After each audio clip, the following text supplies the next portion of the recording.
Après le séminaire dédié aux entraîneurs des gardiens de but des pôles espoirs, la direction technique nationale a réuni ses référents gardiens de but des ligues à Clairefontaine durant 2 jours. 13 spécialistes du poste qui doivent désormais transmettre et installer ce grand projet de développement de la DTN sur l'ensemble du territoire. 3 axes majeurs ont été identifiés. Dans ce projet de développement, on souhaite élever les 3 pistons en même temps, c'est-à-dire la formation des cadres, mieux former et plus former les entraîneurs qui veulent s'occuper des gardiens de but dans le monde amateur, que ça soit dans les écoles de foot, que ça soit sur la préformation ou que ça soit nos gardiens de but en National 2, en National 3 et dans les niveaux R1, R2, R3. Comment former des éducateurs experts pour essayer de mieux et de plus entraîner ces gardiens et ces gardiennes que vous aurez identifiés.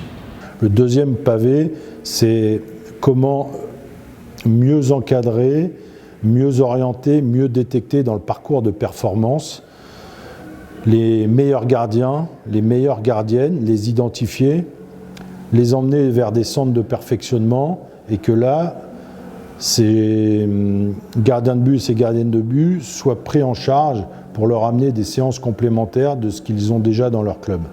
Et le troisième pavé, c'est le développement, l'animation, c'est sensibiliser, c'est donner envie là, à des petites filles, à des petits garçons de venir au poste de gardien ou au poste de gardienne dès le plus jeune âge. Et à ce moment-là, on élève les 3 pistons en même temps. L'idée, c'était vraiment de faire travailler tous les collègues sur ce grand territoire et de voir comment on allait pouvoir harmoniser tout ça. Là, bravo à la DTN de mettre les moyens, d'où notre présence durant 2 jours ici. Et puis après, avec comme objectif de faire avancer les choses pour que les éducateurs gardiens de but soient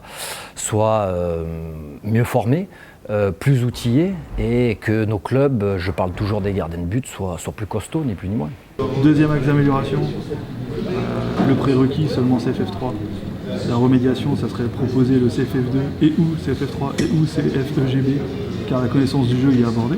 Avant, il y avait des choses qui se faisaient, mais chacun y allait un petit peu suivant sa sensibilité, suivant les besoins, suivant les moyens qu'on lui donnait. Aujourd'hui, il y a des moyens financiers que donne la fédération via la DTN pour ces opérations. Et c'est vrai qu'on voit l'enthousiasme de tous ces référents gardiens de but qui ne sont que des hommes. Donc j'espère aussi qu'il y aura des femmes qui vont devenir référentes de ligue gardiens de but. Je pense que ça aussi, sur les référents, la mixité peut être aussi importante. La modification des prérequis sur peut-être la possibilité d'accepter dans les 3 ans d'encadrement l'entraînement en section sportive second cycle.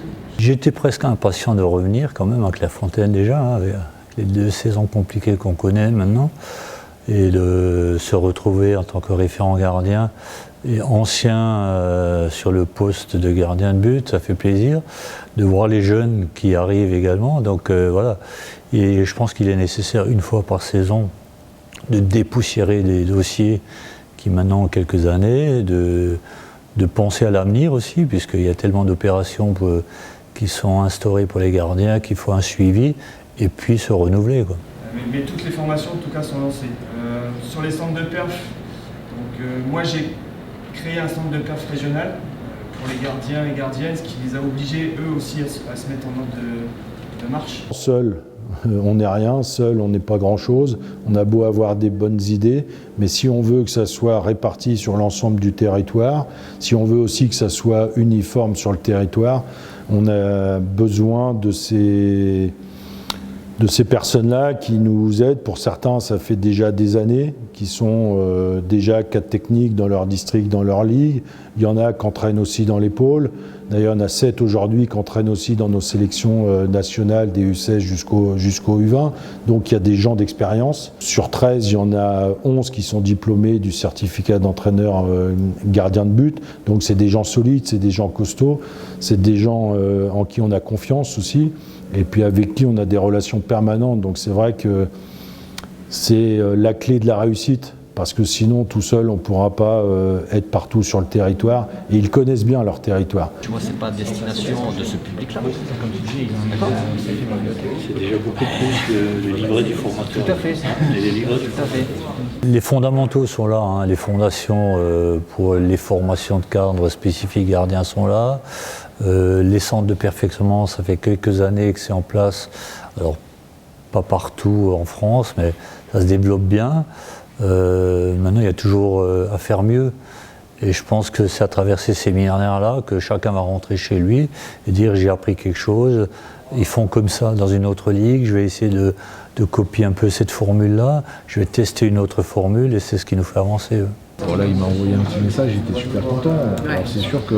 Je pense que pour eux, c'est une vraie plus-value d'avoir quelqu'un qui les suit comme ça. Revoir un petit peu avec eux ce qu'ils ont mis en place, comment ils l'ont mis en place, est-ce qu'il y aurait des choses à moduler, à changer pour être encore meilleur.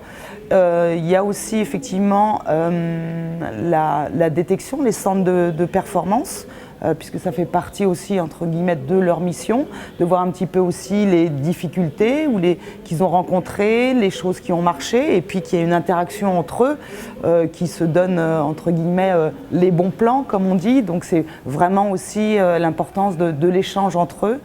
Et puis il y a effectivement aussi comment on peut donner goût à un garçon ou une fille d'aller dans les buts. Ça valait peut-être le coup, vu qu'on est aux prémices de cette formation, les premières années peut-être d'aller les voir dans les clubs et de voir un petit peu 2-3 choses. On est sur de la réflexion, on est sur de l'échange, on est sur de la discussion. Ça c'est incontournable. On est dans le partage, dans l'échange d'idées, dans les propositions et puis surtout dans la validation au bout des 2 jours. Il y a un club qui a un entraîneur gardien de but, les 2 autres petits clubs à côté n'en ont pas. Et est-ce que, d'après vous, ce serait possible à un moment donné en fin de compte les réunir et qu'il y ait une séance spécifique interclub? Aujourd'hui, je pense qu'on a quelque chose qui a été écrit, qui a été validé et qui aussitôt est devenu opérationnel sur le terrain. Et ça, je pense qu'on peut en être fier. Des ligues aujourd'hui petites ou moyennes, je suis pas sûr qu'on a un renouvellement énorme des entraîneurs de gardiens sur nos clubs de R1, M3. Ah, c'est enrichissant, mais en même temps, c'est tellement varié d'un coin de France à l'autre, puisque autant nous, on développe par exemple le futsal et le poste de gardien de futsal dans le Grand Est à travers la pratique hivernale, hein, tout le monde va un peu en salle. Autant ailleurs, ils développent un peu un autre aspect du poste. Nous, on a la chance d'avoir 3 pôles, un pôle féminin et 2 pôles garçons. On peut observer l'élite en préformation, ce qui est intéressant pour nous aussi. Et donc, je peux partager avec les collègues le sujet de la préfo, par exemple. Vous avez cette flamme en vous. Et ça, c'est quelque chose de commun à tout à chacun. C'est que vous avez cette envie, vous avez cette volonté, vous avez ce désir de développer, de bonifier, d'apporter quelque chose.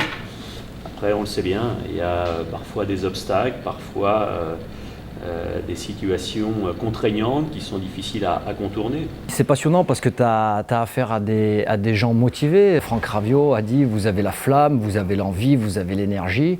Maintenant, il faut convaincre. Il faut convaincre les dirigeants, il faut convaincre les clubs qu'on doit y aller ensemble.